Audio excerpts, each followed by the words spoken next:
राधे राधे।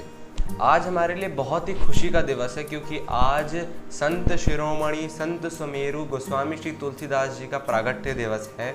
आज ही के दिन गोस्वामी जी इस धरती पर आए थे, तो कुछ देर उनके बारे में हम चर्चा करेंगे कि आखिर गोस्वामी जी का चरित्र किस प्रकार था, कितनी परिस्थितियां उन्होंने झेली।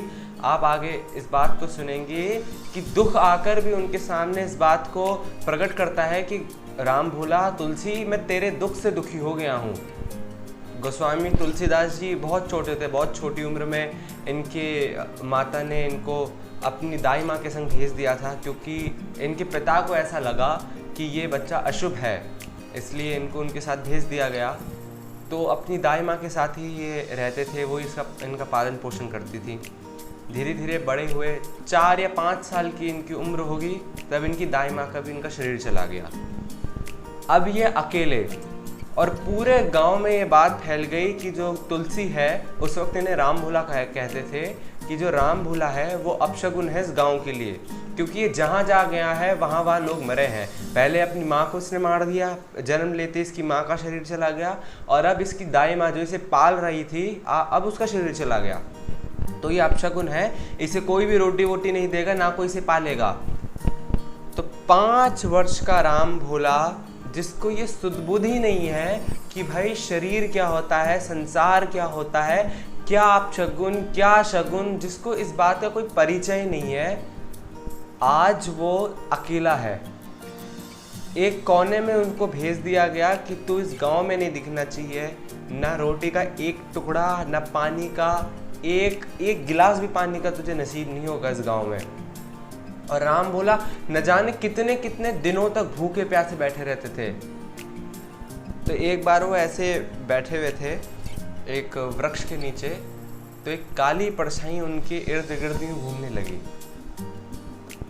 तो राम भोला ने ऐसे दृष्टि उठाई, क्योंकि आसपास तो उनके कोई आता नहीं था। तो उन्होंने बोला कौन है?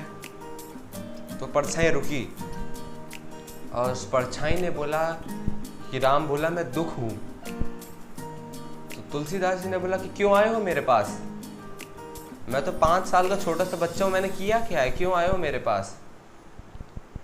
तो वो परछाई कहती है कि राम भोला, मैं तेरे दुख से दुखी होकर यहाँ पे अपना दुख मनाने के लिए आया हूँ कि इतना भी दुख क्या भगवान किसी व्यक्ति को दे सकता है, जिसको इतनी भी समझ नहीं है कि संसार में क्या करना चाहिए क्या नहीं करना चाहिए, जिसकी अभी तक आंखें तक नहीं खुली है, उसको ये संसार इतना दुख दे सकता है। मेरे को इस बात की कल्पना नहीं थी, इसलिए हे तुलसी, मैं तेरे दुख से दुखी होकर यहाँ पे अपना दुख प्रकट करने के लिए आया हूँ। आप इस बात की कल्पना कीजिए, जिस गोस्वामी तुलसीदास जी को आज हम इतना मानते हैं, रामचरितमानस जैसा ग्रंथ दिया है, आज पूरी दुनिया गोस्वामी जी को पूजती है। एक समय पे कितनी प्रतिकूलता, कितना कष्ट था उनके जीवन में। तो इतना जब कष्ट देखा तो माता पार्वती से रहा नहीं गया। माता पार्वती एक वृद्ध नारी का वेश धर के आई और आके राम भोला को गोद में बिठा के सब कुछ खिलाया, पूरी थाली भर के लाई थी, खिलाया पिलाया। ऐसा वो रोज रोज ऐसे करने लगी। तो गांव में खबर फैल गई कि भाई कोई इस बच्चे को खिलाता है। बिल्कुल, ये तो पहले तो ये बिल्कुल बैठ भी नहीं पाता था, इतना कमजोर था, अब ये एकदम चलता है, हट्टा कट्टा हो गया है, कौन खिलाता है इसे? तो गाँव वाले ने बोला कि भाई हम लोग देखेंगे, और जिसको भी हमने पकड़ लिया खिलाते हम उसको मारेंगे। बोले ठीक है। तो गांव वाले सब छिप गए और रोज़ की तरह माता पार्वती आई, राम भोला को गोदी में बिठाया, प्रसाद पवाया। प्रसाद पवाने के बाद जैसे ही वो जाने लगी तो सारे गांव वाले पीछे भाग गए, अरे पकड़ो पकड़ो पकड़ो पकड़ो पकड़ो पकड़ो, किसने हमारी बात का विरोध किया, पकड़ो उसे। और थोड़ी दूर तक तो माता पार्वती यूँ लाठी लाठी टेकते हुए गई। जब देखा कि गोस्वामी तुलसीदास जी आसपास नहीं है और गाँव वाले आसपास हैं, मुड़ी और एक लठ दिया। वो एक दो हाथ में डंडा था ना, माता पार्वती का तो आदि शक्ति का स्वरूप है, आदि शक्ति स्वयं है वो। एक डंडा मारा, सब के सब वो जाके गिरे अपने गांव में। इसके बाद इन्होंने भोले बाबा से, शिव जी से प्रार्थना करी कि आप इस बच्चे की अब देख रेख करो। फिर इनको भेजा गया, इनके गुरु बने, और इन्होंने पहले रामायण सुनी, और इतने प्रश्न पूछा करते थे। सब रामायण सुनने के बाद फिर इन्होंने रामचरितमानस की रचना करी। और रामचरितमानस की रचना करने के बाद, पहले ये रामचरितमानस जो है ये संस्कृत में लिखा करते थे। तो जब ये लिखते थे, आज जैसे एक पर्टिकुलर टॉपिक लिखा, आज जैसे उन्होंने लिखा तो वो लिखते, रात में उसको लिख के सोते और देखते सुबह तक वो गायब हो जाता। ऐसे 3-4 दिन चला तो इन्हें समझ नहीं आया कि भाई क्या बात हो रही है, मैं लिखता हूँ और ये गायब हो जाता है। तो उनको लगा कि शायद भगवान नहीं चाहते होंगे मैं लिखूं। तो फिर महादेव भोले बाबा सपने में आए। उन्होंने बोला कि गोस्वामी जी आप संस्कृत में मत लिखिए, आने वाले समय में कोई भी संस्कृत नहीं समझने वाला, ऐसी भाषा में लिखिए जो अनपढ़ से अनपढ़ व्यक्ति भी उसको पढ़ के समझ जाए, इतनी आसान भाषा में लिखिए। तब गोस्वामी जी ने रामचरितमानस जो है अवधी भाषा में लिखी, जो थोड़ी हिंदी से मेल खाती है, संस्कृत में नहीं लिखी। नहीं तो वह पहले संस्कृत लिखना चाहते थे।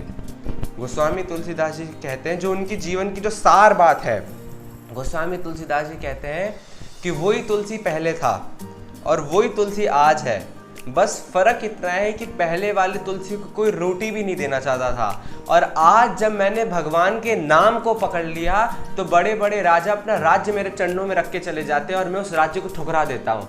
बस इतना सा फर्क है, और वो फर्क आया नाम की कृपा से। जिस दिन से भगवान के नाम को पकड़ लिया, उस राम नाम को पकड़ लिया, तब से रोटी तो छोड़ो, या मेरे माथे की लकीरें ही बदल गई, ये समझ लो। राजा, बड़े बड़े राजा बादशाह आके मेरे चरणों में रख के चले जाते हैं अपना राज्य, कहते हैं कि आप हमारे राज्य में बड़ा पद स्वीकार कर लीजिए, आप ये स्वीकार कर लीजिए, आधा राज्य ले लीजिए।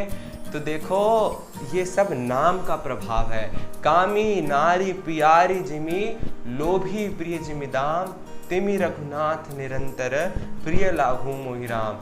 ये अंतिम पंक्ति है रामचरितमानस की, जिसमें कहते हैं कि जैसे कामी को एक स्त्री प्यारी होती है, जैसे एक लोभी को धन प्यारा होता है, ऐसे ही मुझे भगवान प्यारे हो जाए।